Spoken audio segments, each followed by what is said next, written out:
ఎటువంటి ఆభరణాలు ఉన్నట్టు కదా దీనికి గౌరవం అని. చూడండి, పిండితో ఒక బొమ్మ తయారైపోయింది. మామూలుగా చేసుకుంటారు కదా పండుగలు పబ్బలు అప్పుడప్పుడు. ఒక బొమ్మ తయారు చేసుకున్నారు.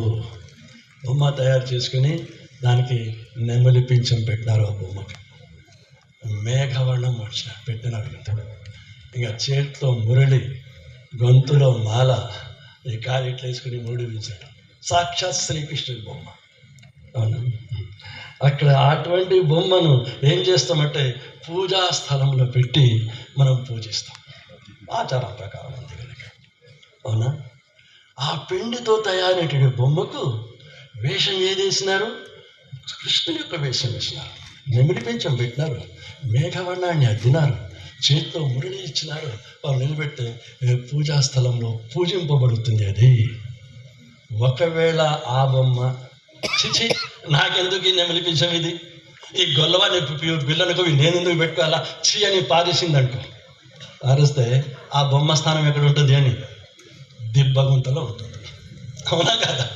ఆ బొమ్మ నెమలి పింఛాన్ని, మేఘవర్ణాన్ని, తన చేతిలో ఉన్నటువంటి మురళిని తీసి పారేసిందంటే ఆ బొమ్మ ఎక్కడ పోతుంది అని పూజాస్థలంలో ఉంటుందా? దిబ్బగుంతలో ఉంటుంది. మరి నీకు ఏ అంశం సంబంధమైందని గౌరవం ఉంది చెప్పు?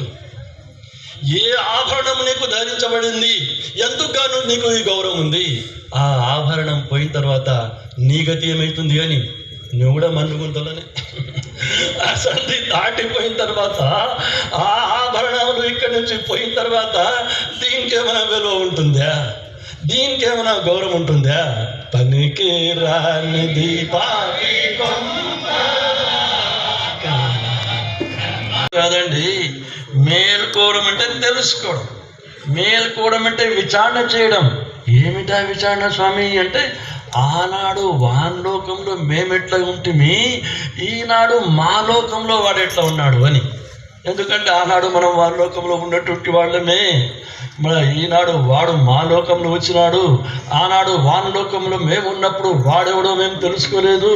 ఈనాడు మా లోకంలో వాడు ఉన్నాడు కనుక ఇక్కడ తెలుసుకోవడానికి అవకాశం ఉంది.